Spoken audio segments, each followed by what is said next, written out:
Vous savez, il y a un paradoxe ou un faux paradoxe qui fait que quand on se sépare, c'est qu'on s'est rapproché.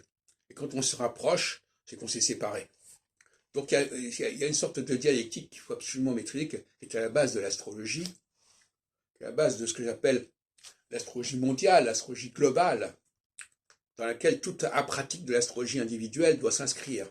Les autres jours, tout à l'heure, je disais, toute forme d'astrologie développée au niveau individuel, au niveau du thème natal, ne peut exister que dans le cadre d'une anthropocosmologie générale qui serait acceptée par tous. Voilà comment je vois les choses. Donc là, effectivement, il y a une phase de séparation, une phase de séparation qui est souvent une phase d'hésitation.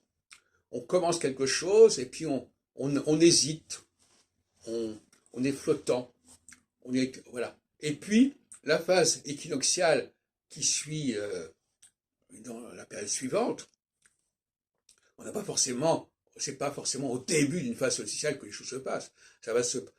Les choses se passent tout au long d'une phase, pas uniquement au début d'une phase.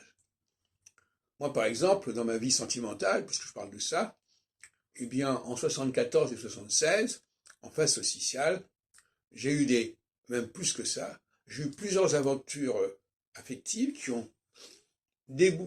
esquissaient une possibilité de vivre ensemble avec une femme, avec plusieurs femmes d'ailleurs successivement, et qui n'ont aucune n'ayant abouti sur cette période-là.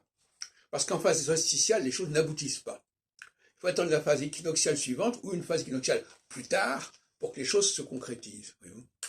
Ça, c'est assez flagrant.